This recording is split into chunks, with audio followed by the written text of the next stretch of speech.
இத்துறை மகளிர் அணிக்கு வந்திருப்பது பெருமைக்குரியதாகவும் மிகவும் சிறப்பு வாய்ந்ததாகவும் இந்த கூட்டமாக அமைந்துள்ளது. எனவே வருகின்ற நாடாளுமன்ற தேர்தலில் நமது வெற்றி வேட்பாளரான எம் சௌந்தரபாண்டியன் அவர்களை முரசு இங்கு மட்டுமல்ல, இங்கு அடிக்கிற முரசு நாடாளுமன்ற வரை கேட்கும் அளவிற்கு வெற்றி கொடி நாட்டி அவரை நமது நாடாளுமன்ற பாராளுமன்ற உறுப்பினராக வழியளிக்க வைப்பது நமது கடமை என்று கூறி ஒவ்வொருவரும் சிந்தித்து செயல்பட்டு நமது செயல்பாட்டை வாக்குகளாக மாற்றி நமது வருங்கால பாரத பிரதமர் நரேந்திர மோடி அவர்களின் பாத காணிக்கையாக அளிக்க வேண்டும் என்பது நமது கடமையாக ஏற்றுக்கொள்வோம். தேசத்தில் பல துரோகங்கள் நடந்து கொண்டிருக்கின்றன, பல துரோகிகள் செயல்பட்டுக் கொண்டிருக்கின்றன.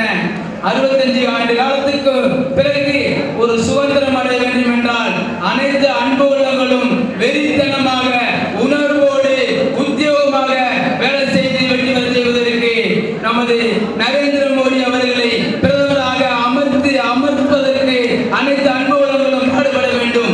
எல்லாம் உள்ள இறைவனின் அருளால் கிடைத்த இந்த கூட்டணியில் தமிழகத்தில் ஆண்டு கொண்டிருக்கும் அண்ணா திராவிட முன்னேற்ற கழகத்தையும் திராவிட முன்னேற்ற கழகத்தையும் இரும்பு கரங்கள் கொண்டு நாம் இந்த தமிழகத்தை விட்டு விரட்ட வேண்டும் என்று சொல்கிறேன். அதே போல மத்தியில் காங்கிரஸை அகற்ற வேண்டும் என்று பாரத பிரதமருக்கு தகுதியான ஒப்பற்ற ஒரே தலைவர் ஐயா நரேந்திர மோடி அவர்கள் மட்டும்தான் என்பதை கூறுகிறேன். சென்னை சுற்றுப்பயணம் 3ஆம் தேதி தொடங்க இருக்கின்றார் என்ற செய்தி எங்களுக்கு முன்னாலே நம்முடைய கூட்டணி கட்சி வேட்பாளர் என்று அண்ணன் சௌந்தரபாண்டியன் அவர்களை அடைந்திருக்கிறது. அதற்காக நாம் தேர்தல் பிரச்சார யூகம் அமைக்க காத்திருக்கிறோம். அதே வேளையில் நம்முடைய நரேந்திர மோடி அவர்களை பற்றி சொல்கிற பொழுது நடந்த எல்லா கூட்டங்களிலும் நான் நரேந்திர மோடி அவர்களை பற்றி தான் சொல்லியிருக்கிறேன். தமிழகத்திலே வடசென்னை மாவட்டத்திலே வெற்றி வேட்பாளராக போட்டியிடுகின்ற மரியாதைக்குரிய அன்பு சகோதரர் சௌந்தரபாண்டியன் அவர்களை இன்றைய தினம் பெரம்பூர் தொகுதியில் அறிமுக கூட்டமானது இங்கு வேட்பாளருடைய அறிமுக கூட்டமானது மிக சிறப்பான முறையில் நடைபெற்றுக் கொண்டிருக்கின்றது.